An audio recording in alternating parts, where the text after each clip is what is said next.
안녕하세요.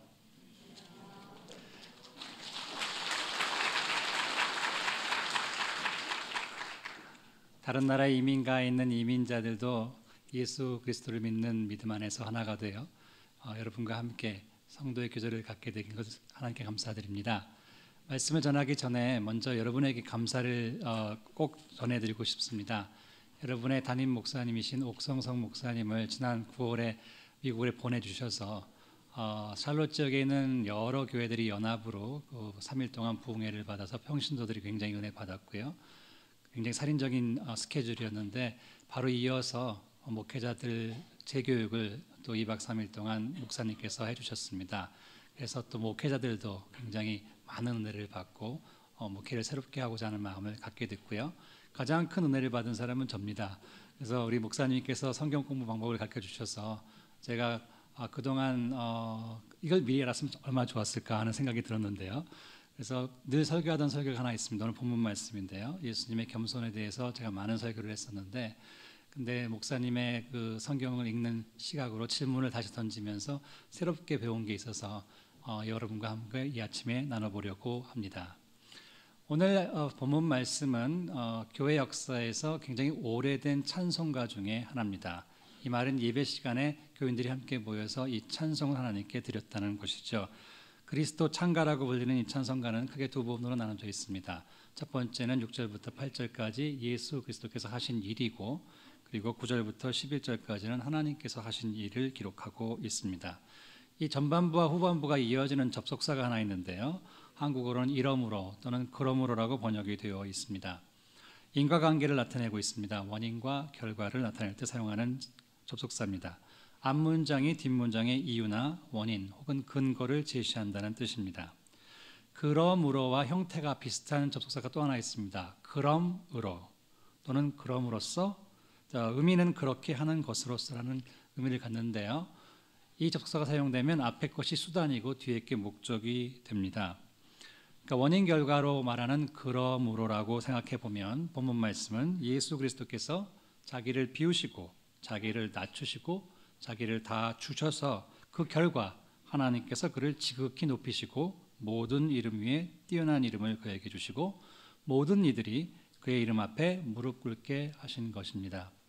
이것을 보고 그러한 삶이 우리에게도 이루어지길 원해서 나도 그렇게 한번 영광을 한번 받아보고 싶은 사람들은 어떻게 할까요? 그러므로 자, 예수님처럼 자신을 하나님 겸손히 낮추면 하나님께서 인정하시고 올려주실 것이다, 높여주실 것이다 라고 기대하지요. 부끄럽게도 저는 그렇게 가르쳐 왔습니다.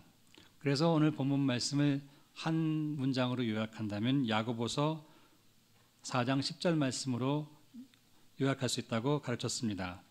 야고보서 4장 10절은 이렇게 되어 있습니다. 주 앞에서 스스로를 낮추라. 그리하면 주께서 너희를 높이시리라.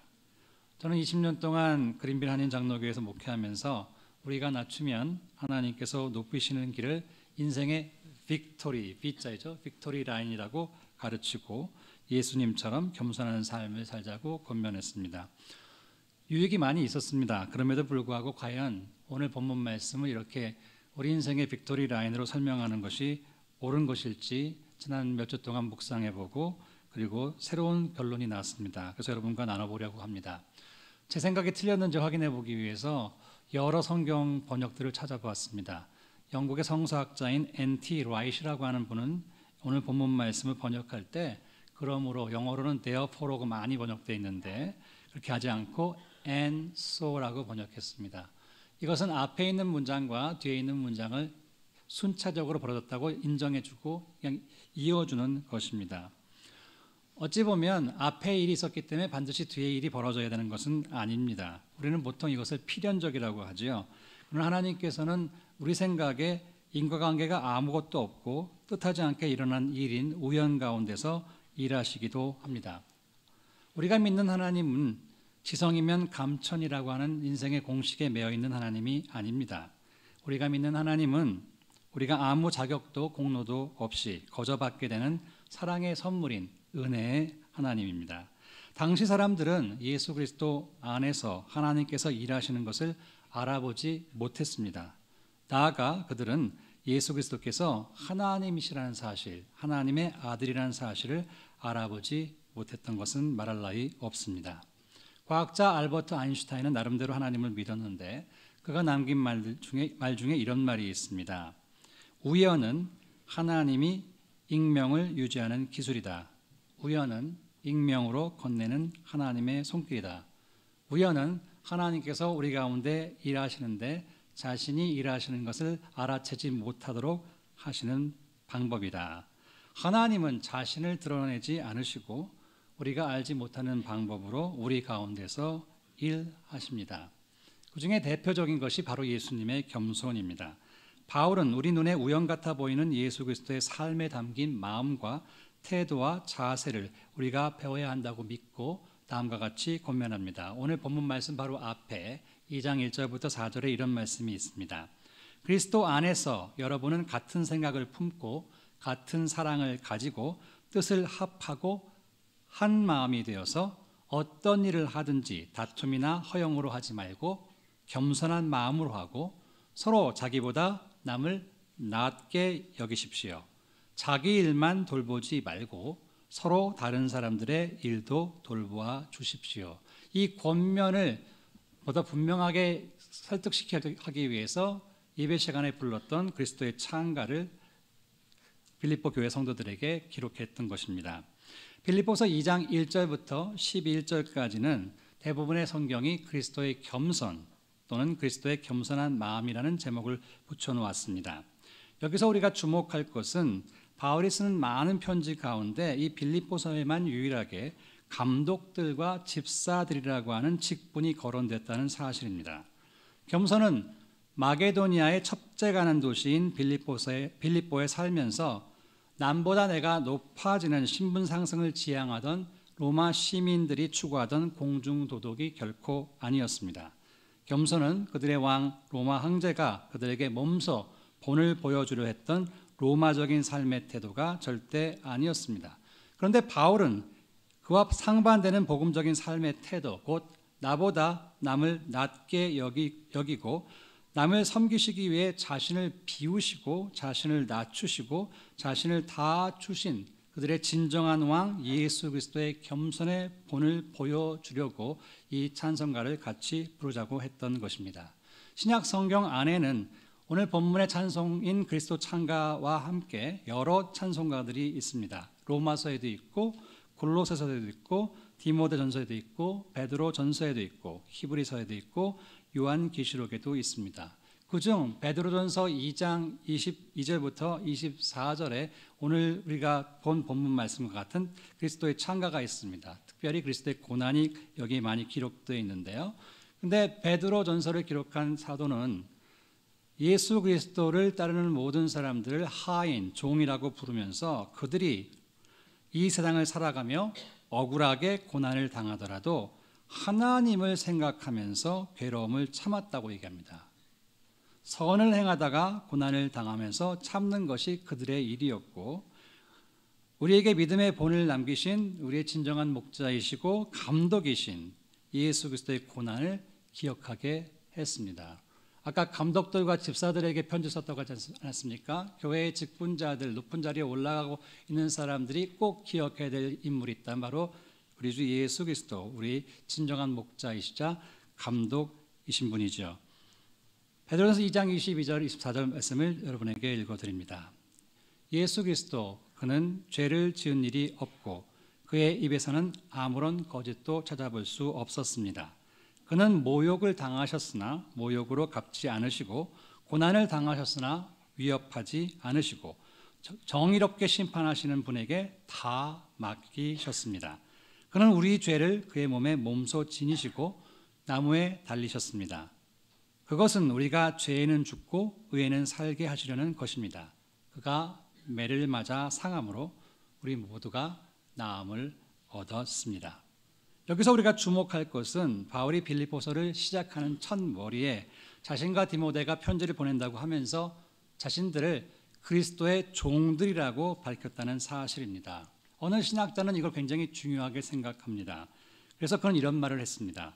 바울은 빌립보의 사회적 환경을 특징 짓는 사회적 신분과 명예를 가진 사람들에게 교회 안에서 특권을 주려고 하는 특별한 유혹에 대해서 말하고 있습니다. 바울은 이 편지의 인사말을 통해서, 이 편지를 통해서 전하고자 하는 메시지의 핵심 메시지를 전달해 주고 있는데, 그것은 예수 그리스도를 믿는 그리스도인들, 예수님의 제자들에게는 그들에게 가장 큰 명예는 다스리는 것이 아니라 섬기는 것이라고 하는 것을 알려주기 위함이라고 합니다. 여러분, 조용남 씨의 노래 겸손은 힘들어라고 하는 노래를 들어보신 적이 있는지요? 이 노래는 이렇게 되어 있습니다. 세상에 많은 사람이 있지만 그 중에 누가 최고이죠? 내가 최고입니다. 세상에 잘난 사람들이 참 많지만 당대의 제일인 사람이 누구죠? 접니다. 돌아가신 아버지, 어머니께서 나에게 겸손하라고 하셨지만 지금까지 안 되는 게 딱 한 가지 있는데, 그것은 겸손입니다. 후렴 구절은 겸손은 힘들어 3번이나 강조합니다. 여러분은 어떠십니까? 내가 모든 사람 중에 최고이고 내가 당대의 제일인 사람이, 그렇죠? 도대체 겸손을 어떻게 배울 수 있을까요? 믿음의 눈을 들어 주를 바라보자고 우리가 찬양을 했던 것처럼 바울도 우리에게 종으로 오신 왕 예수 그리스도를 바라보자고 합니다. 겸손의 왕이라고 하는 찬양이 있는데요, 그 가사는 이렇습니다. 왕, 겸손의 왕, 평범한 목수의 아들, 주, 종으로 오신 죄인을 섬긴 창조주. 왕, 겸손의 왕, 머리 둘 곳조차 없으신 주, 종으로 오신 그 겸손 나 알기 원하네. 이분이 싫어서 이분을 거절하고 그리고 거역했던 우리 모두를 위해서 이분께서 십자가에 달려 돌아가셨고 우리의 발을 씻겨 주셨습니다. 그분의 사랑을 경험하고 이런 질문이 나오는데요, 이 겸손의 왕이라는 찬양에 제가 볼 때 굉장히 중요한 주제 구절입니다. 무엇을 위한 사랑인지, 무엇을 바란 희생인지, 당신은 사랑의 눈먼 주님, 당신은 나에게 눈먼 주님. 겸손하게 섬기는 것은 우리가 예수 그리스도처럼 오직 우리의 눈이 사랑에 멀 때에만 가능한 일입니다. 바울은 이걸 분명히 알았고, 우리가 인생을 살아가면서 예수님처럼 살고 싶을 때 우리가 많이 젊은 사람들이 쓰는 WWJD가 있어요. What would Jesus do? 예수님이라면 어떻게 행동하실까? 근데 이걸 정말로 정답을 알고 싶으면 What would Jesus think? WWJT예요. 예수님은 어떻게 생각하실까? 오늘 본문 말씀은 예수님이 이렇게 생각했다라고 말해주고 있습니다. 6절부터 8절 사이에서 예수님이 어떠한 생각을 갖고 있었는지 예수님의 겸손에 대해서 3가지를 한번 배워보고자 합니다. 첫 번째는 전문 용어인데요, 케노시스라고 하는 말이 있습니다. 자기를 비우는 것입니다. 어떤 사람들은 인생의 참된 의미는 채움에 있는 게 아니라 비움에 있다고 말합니다. 그러나 많은 사람들은 까닭없이 공허한 마음을 채우기 위해 동분서주합니다. 세상에 만연한 우상 숭배와 중독은 이러한 채움 지향의 마음가짐으로 인해 발생하는 것입니다. 채워도 해결되지 않는 갈증을 안고 살아가는 목마른 영혼들에게 하나님의 은혜의 생명수가 부어지기 위해서는 이미 다른 것으로 꽉 차 있는 인생이라는 물그릇을 비워야 합니다. 이렇게 말이죠. 이게 바로 우리 삶 속에서 케노시스, 자기 비움이 필요한 이유입니다. 그런데 예수 그리스도의 자기 비움은 자기 욕구를 충족하기 위한 선행 조건이 아닙니다. 비워야 치유어진다는 상식적인 이해 타산을 넘어섭니다. 6절 말씀을 다른 번역으로 읽어드리겠습니다. 그리스도 예수는 하나님과 본질이 같은 분이셨지만 굳이 하나님과 동등한 존재가 되려 하지 않으셨다. 이게 6절의 의미입니다. 이 아리송한 말씀은 예수 그리스도께서 자신이 가진 것, 하나님과 동등한 존재라는 것을 사용하여 자기의 이익을 구하지 않으셨다는 의미를 가집니다. 이게 예수님의 자기 비움의 의미입니다. 바울은 2장 4절에서 이렇게 말합니다. 우리 모두 저마다 제 실속만 차리지 말고 남의 이익도 돌봅시다. 네. 여러분 잘 아시는 사도행전 13장 사랑장에 보게 되면 5절에 이런 말씀이 있습니다. 사랑은 자기의 이익을 구하지 않는다. 자신이 아닌 남을 위하여 행하신 하나님의 케노시스, 자기 능력의 제한, 자기 비움이 바로 예수 그리스도의 겸손의 핵심입니다. 예수 그리스도의 겸손은 구원의 길을 걷는 우리에게 우리의 실속을 차리는 것이 중요한 것이 아니라고 말합니다. 여기서 실속은 겉으로 드러나지 아니한 알짜 이익입니다. 우리가 구원의 길을 걸으면서 우리가 반드시 기억할 것은 하나님의 실속을 우리 삶을 통해서 예수님처럼 드러내는 것이라는 것입니다. 여기서 실속은 실제로 품고 있는 마음속을 의미합니다.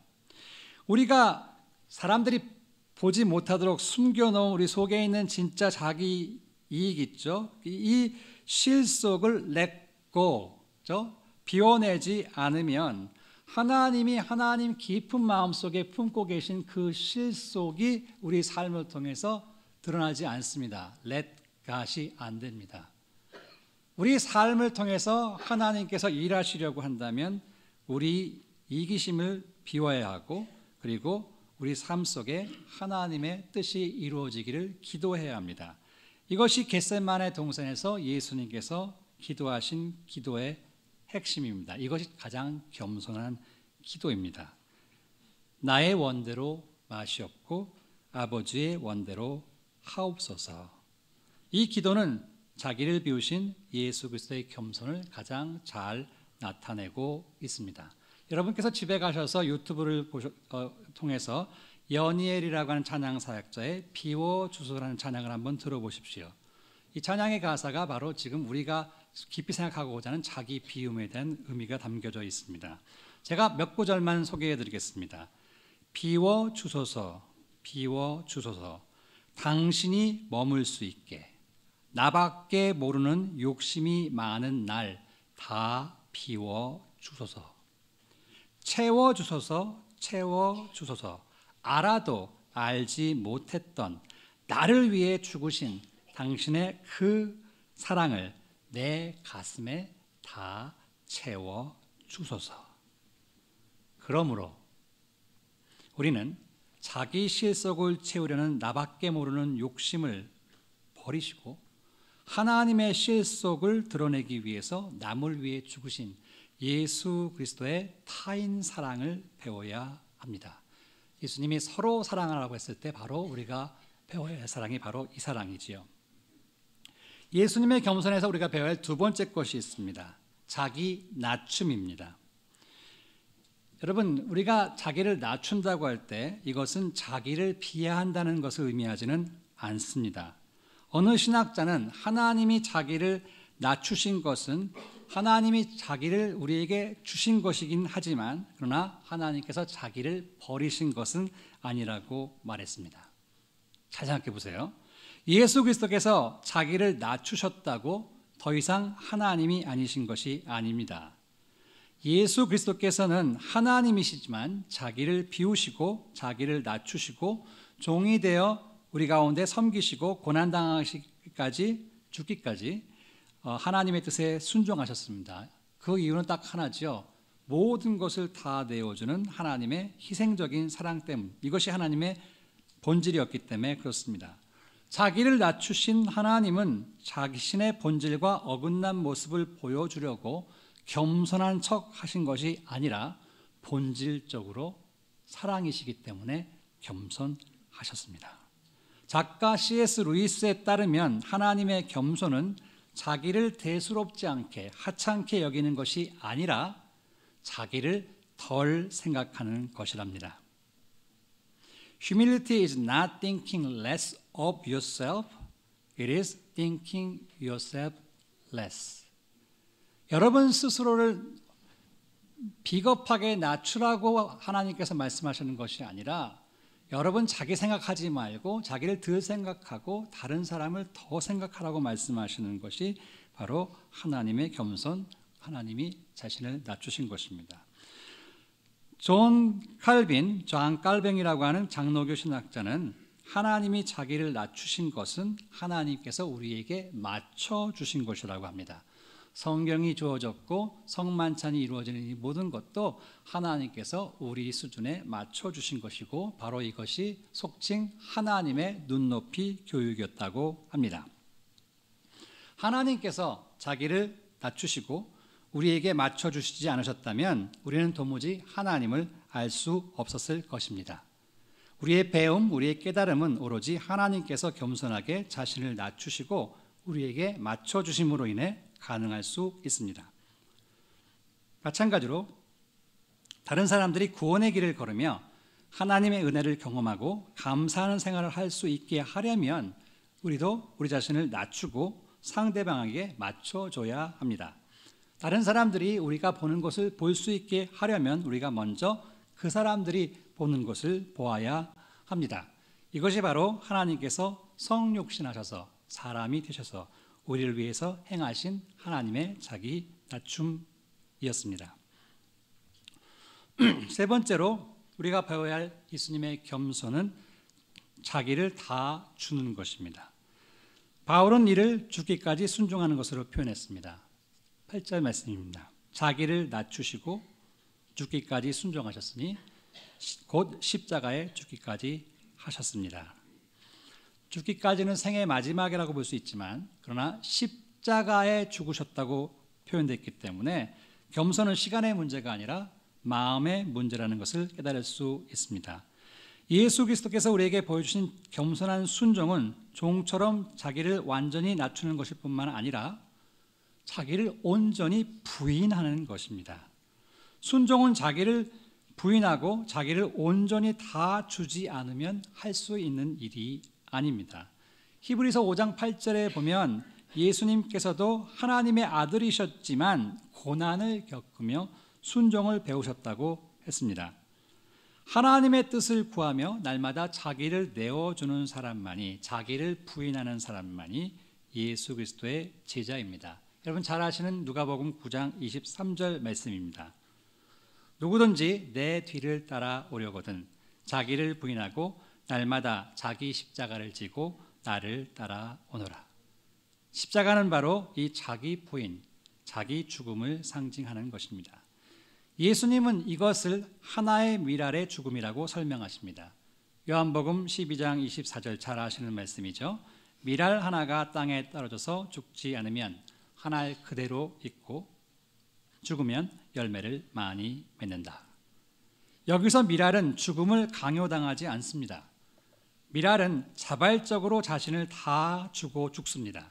그래야 열매를 맺을 수 있다는 것을 알기 때문입니다. 마찬가지로 하나님의 자녀의 순종은 억지로가 아니라 자발적으로 자신을 죽기까지 내어주는 것입니다. 하나님의 자녀, 아들, 딸들이 겸손하지 않으면 도무지 이러한 자기 죽음의 순종을 배울 수가 없습니다. 바울이 말하는 죽기까지 사랑하는 겸손은 제가 볼 때는 쉘 실버스타인이라고 하는 사람이 쓴 The Giving Tree, 아낌없이 주는 나무라는 이 동화에 잘 묘사가 되어 있습니다. 여러분도 한번 읽어보셨을 줄 아는데요. 어떤 분이 이 책을 읽고 아낌없이 주는 사랑이라는 노래를 만들었습니다. 그 노래 가사 중에 이런 구절이 있습니다.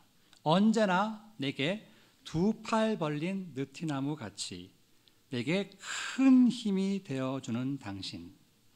이 노래에 그려진 예수 그리스도의 십자가라는 나무는 비장함보다 포근함을 우리에게 줍니다. 참다운 겸손은 바로 이런 아낌없이 주는 사랑입니다.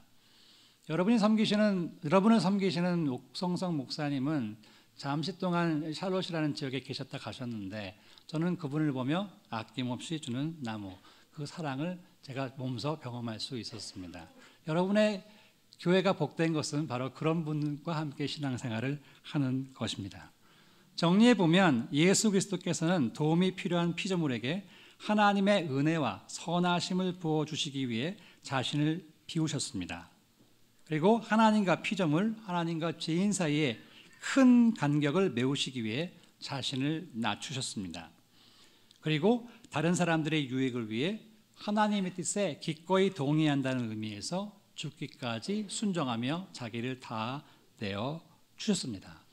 이렇게 전반부에 기록된 예수님의 행위, 삶이 끝나고 나면 후반부로 넘어가면서 그러므로라고 하는 접속사가 있고, 그리고 하나님께서 그를 높이신 이야기가 있습니다.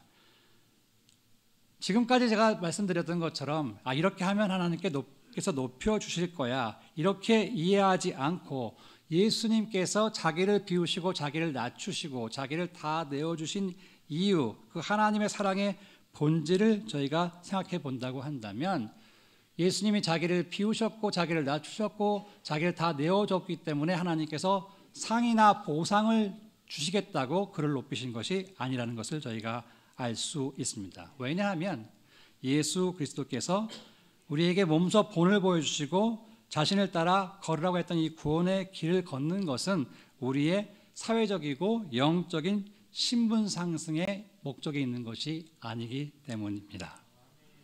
하나님께서 부활하신 예수 그리스도께 주신 그 이름, 주라고 하는 이름이 있죠. 모든 이름 위에 뛰어난 이름이라고 하지 않습니까? 이것은 하나님께서 모세에게 자신을 알려주신 특별한 이름입니다. 이게 4글자로 되어 있는데 이게 너무너무 귀한 이름이라서 이 이름이 나오면 성경을 읽던 사람이, 성경을 쓰던 사람들이 감히 말을 못해서, 그래서 주라고 하는 이름으로 대치한 이름이죠. 하나님께만 적용되는 이 이름이 예수 그리스도에게 적용됐다는 사실은 사람이 하나님이 됐다고 생각하는, 그렇게 생각하시면 안 될 것 같아요. 네. 자, 예수 그리스도가 하나님이시기 때문에 그 이름이 주어진 것입니다. 기억하시죠? 예수님이 하나님과 어떻다고요? 동등한 존재란 말이에요. 근데 그분은 그 동등한 존재, 자기가 가진 것을 가지고 자기 이익을 구하지 않으셨지 않습니까? 그러니까 예수님은 사람이 하나님으로 신격화된 존재가 아닙니다. 예수 그리스도는 원래 하나님이셨습니다. 그렇지만 자신의 신적인 능력을 자신의 이익을 위해 사용하지 않으시려 하셨고, 우리 인간을 구원의 길로 인도하시기 위해 자기를 비우시고 자기를 낮추시고 자기를 다 주셨던 것입니다. 따라서 이 이름은 본래 자신의 것을 되찾는 것, 혹은 본래 자기 자리로 돌아오는 것, 혹은 자기 신분을 회복하는 것을 의미합니다. 예수님이 누구인지를 온 천하에 하나님께서 알려주신 것입니다. 제가 2개의 슬라이드를 보여드리겠습니다. 넘겨주시죠. 바울은 로마서 5장 12절부터 21절에서 아담과 그리스도를 비교합니다. 저는 마찬가지로 그리스도 창가를 이해하기 위해 아담이 걸은 인생길과 그리스도의 인생길을 비교하는 것이 필요하다고 생각합니다. 아담이 걸은 인생길은 사망의 길이 되었습니다. 이는 뱀의 속임수에 넘어가서 자기가 아닌 존재가 되려고 욕심 부린 결과입니다. 뱀이 어떻게 꼬드겼는지 창세기 3장 4절부터 5절 말씀을 제가 읽어드리겠습니다. 뱀의 말입니다. 선악과를 따먹어도 너희는 절대로 죽지 않는다. 하나님은 너희가 그 나무 열매를 먹으면 너희 눈이 밝아지고 하나님처럼 되어서 선과 악을 알게 된다는 것을 아시고 그렇게 말씀하신 것이다. 이에 반해 예수 그리스도께서 걸으신 길은 구원의 길이 되었는데, 이는 하나님의 아들이라는 자기 정체성이 너무도 분명하여서 자기와 다른 존재, 곧 종이 되는 것을 불사하시고 하나님의 뜻을 받들어 죽기까지 순종한 결과입니다. 앞서 살펴본 2장 6절 말씀입니다. 그리스도 예수는 하나님과 본질이 같은 분이셨지만 굳이 하나님과 동등한 존재가 되려 하지 않으셨다. 여러분 앞에 2 길이 있습니다. 아담의 길이 있고 마지막 아담이라고 불리는 예수 그리스도의 길이 있습니다. 이 2길 사이에서 여러분은 무엇을 선택하시겠습니까? 바울은 로마서 7장에서 죄의 법과 은혜의 법 사이에 자기가 끼어 있다고 말했습니다. 우리는 아담처럼 높아지기 위해서, 그렇죠? 하나님처럼 되기 위해서 살고 있는 것은 아닐까요? 하나님이 우리를 자녀 삼아 주셨는데, 하나님의 아들, 딸로 삼아 주셨는데, 우리는 그 하나님의 깊은 속마음, 그 본심, 실속을 생각하며 그것이 우리 삶을 통해서 드러나게 하기 위해서 우리를 비우고 우리를 낮추고 우리를 다 내어주는 길을 걸어야 할 거 아닐까요? 바울은 이 두 길 속에서 예수님의 길을 지적하며 자신이 예수님을 본받는 것처럼 너희들도 나와 함께 예수님을 본받자고 빌립보서 3장 17절에 말합니다. 자, 예수님을 본받는 삶은 어떤 삶일까요? 다음 슬라이드로 넘어가겠습니다. 섬김이라고 하는 찬양인데요. 섬김이라는 찬양의 가사가 저기 있습니다.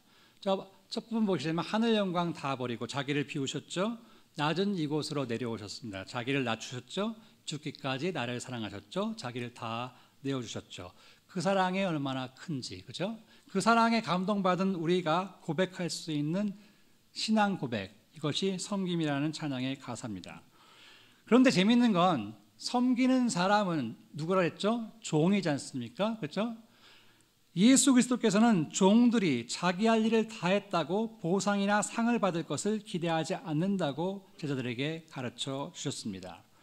자신이 세상에 오신 것은 섬김을 받으러 온 것이 아니라 섬기려 왔다고 하셨고, 실제로 많은 사람들을 섬기셨는데 종들은 어떠한 자세를 가지고 어떠한 생각을 가지고 살아야 될지 누가복음 17장 10절에서 이렇게 말씀하셨습니다.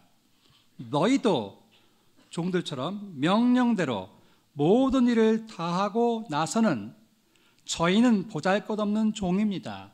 그저 해야 할 일을 했을 따름입니다 하고 말하여라.